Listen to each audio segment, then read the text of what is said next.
Hello, friends. My name is Vinny, and you are watching The Hope Stories. And I am on a mission to make every woman self independent and beautiful. और इसको पूरा करने के लिए मुझे ज़रूरत है आपके साथ की। और अगर आप ये वीडियो देख रही हैं तो ज़रूर कहीं ना कहीं आपके अंदर वो चाहत है कुछ काम करने की, कुछ कर दिखाने की। तो आज हम बात करने वाले हैं ज्वेलरी बिजनेस की, कि कौन सी स्ट्रैटेजीज हैं जो आपको फॉलो करनी चाहिए इस बिजनेस को आगे ले जाने के लिए या इसकी शुरुआत करने के लिए। हमारे ऑनलाइन बिजनेस से रिलेटेड बहुत सारे वीडियोस और भी हैं जो कि आप हमारी प्लेलिस्ट में जाके देख सकते हैं, जिसका लिंक डिस्क्रिप्शन बॉक्स में है।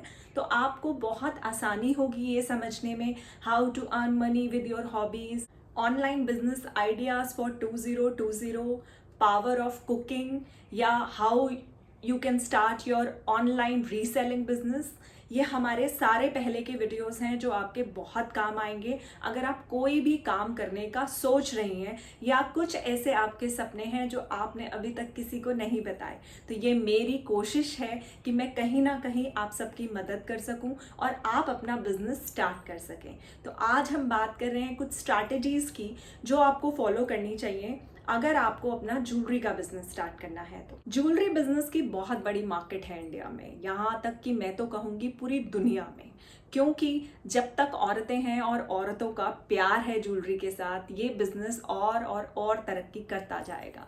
तो आपको समझना है कि जो आपका कंज्यूमर है वो 90% केस में लेडीज़ ही होंगी, और आपको अगर ज्वेलरी से कहीं ना कहीं कुछ प्यार है तो ही मैं आपको सलाह दूंगी कि आप ज़रूर इस ज्वेलरी बिजनेस में आएँ, क्योंकि जिस तरीके से इसकी डिमांड है उतना ही इस लाइन में कंपटीशन भी है। और आप जब मार्केट में अपना प्रोडक्ट लेकर आएँ तो वो कुछ इस तरीके का होना चाहिए जो मार्केट से थोड़ा हट कर हो, और वो हर एक औरत को, हर एक कंज्यूमर को एक रीज़न देख सके आपसे ज्वेलरी परचेज करने का। तो हम चल रहे हैं सीधा वीडियो में। आज हम इस वीडियो में गोल्ड या सिल्वर ज्वेलरी की बात नहीं कर रहे हैं, हम इमिटेशन और आर्टिफिशियल ज्वेलरी की बात कर रहे हैं।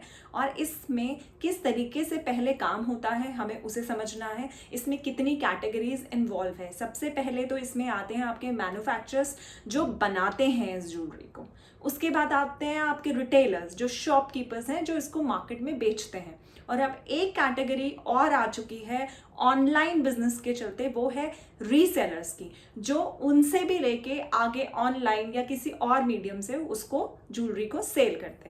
जो सबसे पहली स्ट्रैटेजी मैं आप लोगों को सजेस्ट करना चाहूँगी वो है कि अपने प्रोडक्ट की ब्रांडिंग कीजिए, अपना निश डिसाइड कीजिए कि आप किस चीज़ में डील करना चाहती हैं। जंग ज्वेलरी में डील करना चाहती हैं, गोल्डन ज्वेलरी में डील करना चाहती हैं, सिल्वर में आगे जाना चाहती हैं। क्योंकि अगर आप निश नहीं डिसाइड करते हैं और सब कुछ करने लग जाते हैं तो ब्रांड का नाम अच्छे तरीके से मार्केट में फैलना मुश्किल होता है। तो सबसे पहले अपने निश को डिसाइड कीजिए और उसके बाद अपने प्रोडक्ट की ब्रांडिंग कीजिए। मार्केट में कंपटीशन को देखते हुए आपको अपनी कलेक्शन में कुछ तो यूनिक करना ही होगा, ये आपकी दूसरी स्ट्रैटेजी होनी चाहिए। अब आप अपनी कलेक्शन को किस तरीके से यूनिक बनाएंगी वो आपको सोचना है। आप हैंडमेड ज्वेलरी में ज़्यादा इन्वेस्ट करना चाहती हैं, या आप ये चाहती हैं कि मैं जंग ज्वेलरी में डील करूं, या आप किसी और किस्म की ज्वेलरी जो कि डिफरेंट हो मार्केट से, आपको ये डिसाइड करना होगा, क्योंकि यूनिक होना इस टाइम मार्केट की डिमांड है। काम शुरू करने के लिए आपको तीसरी चीज़ जिस पर ध्यान देनी है वो है आपकी प्राइसिंग। आपको मार्केट में कदम रखने के लिए उसके कंपटीशन को फेस करना होगा, और कंपटीशन को फेस करने के लिए आपकी प्राइसिंग का रीजनेबल होना बहुत ज़रूरी है। क्योंकि जिस तरीके से मार्केट में कंपटीशन बढ़ रहा है उसी तरीके से कस्टमर भी स्मार्ट हो रहा है, और अगर आपकी प्राइसिंग सबसे कम होगी या रीजनेबल होगी तो आपको उससे ब्रांडिंग में भी मदद मिलेगी और आपकी सेल भी इम्प्रूव होगी। फोर्थ स्ट्रैटेजी जो है वो है सोशल मीडिया प्लेटफॉर्म्स। आप इसकी पावर को डिनाई नहीं कर सकती हैं। अगर आप ज्वेलरी बिजनेस में आना चाहती हैं तो आपको सारे सोशल मीडियाज पर एक्टिव रहना होगा, चाहे वो इंस्टाग्राम हो, फेसबुक हो, ट्विटर हो या व्हाट्सएप ग्रुप्स हो, आपको इन सब पर एक्टिव रहना ज़रूरी है। ज्वेलरी बिजनेस में आपके पीआर स्किल्स का भी अच्छा होना बहुत ज़रूरी है। आपके रिलेशन आपके होलसेलर्स से कैसे हैं और आपके रिलेशंस आपके कस्टमर्स से कैसे हैं, और आपने किस तरीके से अपने प्रोडक्ट की ब्रांडिंग की है, आपकी एक्सचेंज पॉलिसीज, आपकी चेंज पॉलिसीज, ये सब आपकी पीआर स्किल्स के ऊपर डिपेंड करता है। अगर आप बहुत सीरियस हैं अपने ज्वेलरी बिजनेस के लिए तो मेरा सजेशन रहेगा, मार्केट से अलग हट के चलिए। सबसे पहले आप थोड़े पैसे अपने वेबसाइट क्रिएट करने पे लगाइए, क्योंकि जब किसी भी ब्रांड की वेबसाइट होती है तो उसकी ऑथेंटिसिटी बढ़ जाती है, कस्टमर का कॉन्फिडेंस बढ़ जाता है। आपकी वेबसाइट पर अगर कस्टमर आएगा तो बहुत कम चांसेस हैं कि वो खाली हाथ जाएगा, क्योंकि अगर वो इंस्टाग्राम से कुछ खरीदता है तो उसके पास बहुत ऑप्शंस हैं वहाँ पर, वो फेसबुक पेज से कुछ खरीदता है तो उसके पास बहुत ऑप्शंस हैं वहाँ पर। लेकिन अगर वो आपकी वेबसाइट पर आया है आपकी कलेक्शन को देखकर तो वो आपके ब्रांड में इंटरेस्टेड है। तो सबसे पहला काम जो कि ज्वेलरी में करना चाहिए वो होना चाहिए, आपको अपनी वेबसाइट ज़रूर बनवानी चाहिए। वो बहुत ही बेसिक से इन्वेस्टमेंट है, बहुत ज़्यादा पैसे खर्चने की आपको ज़रूरत नहीं है। ज्वेलरी की स्ट्रैटेजीज में ये भी बहुत इंपॉर्टेंट है कि आप ज्वेलरी की माइनर डिटेल पर ध्यान दें। अगर आप वहाँ पर एक झुमका भी सेल कर रहे हैं तो आपको उसकी माइनर डिटेल्स देनी चाहिए कि उसकी लेंथ क्या है, उसकी विड्थ क्या है, क्योंकि तभी आपके कस्टमर को कॉन्फिडेंस आता है कि अब वो क्या खरीद रहा है। आपको उसकी फोटोग्राफी पर भी बहुत ध्यान देना होगा और आपको उसकी हर माइनर डिटेल पर बहुत ही बारीकी से ध्यान देकर अपनी वेबसाइट पर डिटेल्स डालनी होंगी। कोई भी बिजनेस करने के लिए सबसे ज़्यादा इंपॉर्टेंट होते हैं आपके अपने कस्टमर्स। इसीलिए आपको उनके फीडबैक्स, उनके टेस्टिमोनियल्स, उनकी एप्रिशिएशन पोस्ट पे बहुत ध्यान देना चाहिए। आपको सारे कस्टमर्स को ये इनकरेज करना चाहिए कि अगर उन्होंने आपसे कोई प्रोडक्ट लिया है, महंगा या सस्ता, उसका फीडबैक वो आपको ज़रूर दें। विश्वास मानिए 10 में से 8 फीडबैक अच्छे ही होंगे अगर आप मेहनत कर रहे हैं तो।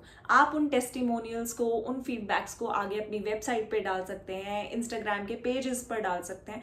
उससे वर्ड टू माउथ पब्लिसिटी होगी और आपको एक्स्ट्रा मार्केटिंग पर या ब्रांडिंग पर पैसे नहीं खर्चने पड़ेंगे। एक और स्ट्रैटेजी जो कि बहुत इंपॉर्टेंट है, आप जहाँ पर भी जिस चीज़ को रीअसेंबल कर रहे हैं या मैन्युफैक्चर कर रहे हैं या मार्केट से, होलसेलर्स से रॉ मटेरियल लेके उस ज्वेलरी को बना रहे हैं, उनके शॉर्ट वीडियोस जरूर बनाइए। जब उन शॉर्ट वीडियोस को आप सोशल मीडिया पर डालते हैं या वेबसाइट पर डालते हैं तो कस्टमर को उससे कनेक्शन फील होता है। उनको ये समझ में आता है कि ये चीज़ बहुत हाथों से निकलकर हमारे तक पहुंची है। चाइना को जब से हम डिस्कार्ड कर रहे हैं, इंडियन मार्केट में इंडियन सामान की बहुत बड़ी मार्केट हो गई है। तो आपको इस चीज़ पे ध्यान देना है कि आपको कस्टमर से अपना एक कनेक्शन बनाना है, और वो आप वीडियो के थ्रू बना सकते हैं, फोटोग्राफी से वो नहीं हो पाता है। तो छोटे छोटे वीडियोस बनाइए जिसको आगे स्प्रेड कीजिए। अगर आपका बिजनेस नया है या आप अपने बिजनेस को रिन्यू करने की सोच रहे हैं तो आप इस स्ट्रैटेजी को बिल्कुल भी डिनाई नहीं कर सकते हैं। सोशल मीडिया की पावर को हमें बहुत गहराई से समझना होगा। सोशल मीडिया पे जो इन्फ्लुएंसर्स हैं या जिनको लोग देखकर ये मानते हैं कि अगर उसने ये ब्रांड पहना है तो अच्छा होगा, या अगर उसने ये इयररिंग पहना है तो मुझे भी ऐसा इयररिंग चाहिए, तो इसके लिए आपको ऐसे इन्फ्लुएंसर्स को अप्रोच करना होगा, कुछ फ्री गिफ्ट्स भिजवाने होंगे या उनसे ये रिक्वेस्ट करनी होगी कि वो इसे यूज़ करें, सो डैट कि आपकी एडवर्टीजमेंट हो और आपके ब्रांड का भी इन्फ्लुएंस उनके साथ साथ बढ़े। तो इस स्ट्रैटेजी को बिल्कुल भी नकारिए नहीं और इस पर ध्यान दीजिए। मैं जानती हूँ कि हम औरतों की ज़िंदगी आसान नहीं है, हमारे पास बहुत सारे काम हैं, बच्चे हैं, घर है, करियर है, और सबसे बड़ी बात, हम कोविड से गुजर रहे हैं। तो मैं इस वीडियो के बाद उम्मीद कर रही हूँ कि कहीं ना कहीं आप सबको ये समझ में आया है कि अगर आप ज्वेलरी का बिजनेस करना चाहती हैं तो उसके लिए आपको क्या स्ट्रैटेजीज बनानी चाहिए, क्योंकि ये बहुत ज़रूरी है कि आप एक अच्छी प्लानिंग करें अगर आप सीरियस हैं इस करियर के लिए। तो आगे आने वाले वीडियोस में मैं बहुत सारे और बिजनेस आइडियाज़ लेकर आने वाली हूँ जो कि मुझे लगता है कि कोई भी औरत कर सकती है। और अगर आपके अंदर कोई भी ऐसी का ही डिज़ायर है जिसे आप पूरा करना चाहती हैं, तो मुझे उम्मीद है मैं कहीं ना कहीं आपकी मदद कर पाऊंगी। अगर आपको मेरे वीडियोस अच्छे लगते हैं तो जल्दी से लाइक कीजिए और सब्सक्राइब कीजिए, और अगर वीडियो आपको अच्छा लगा हो तो आगे शेयर कीजिए। तो मैं आपसे मिलती हूँ अगले वीडियो में। Till then keep going and keep growing.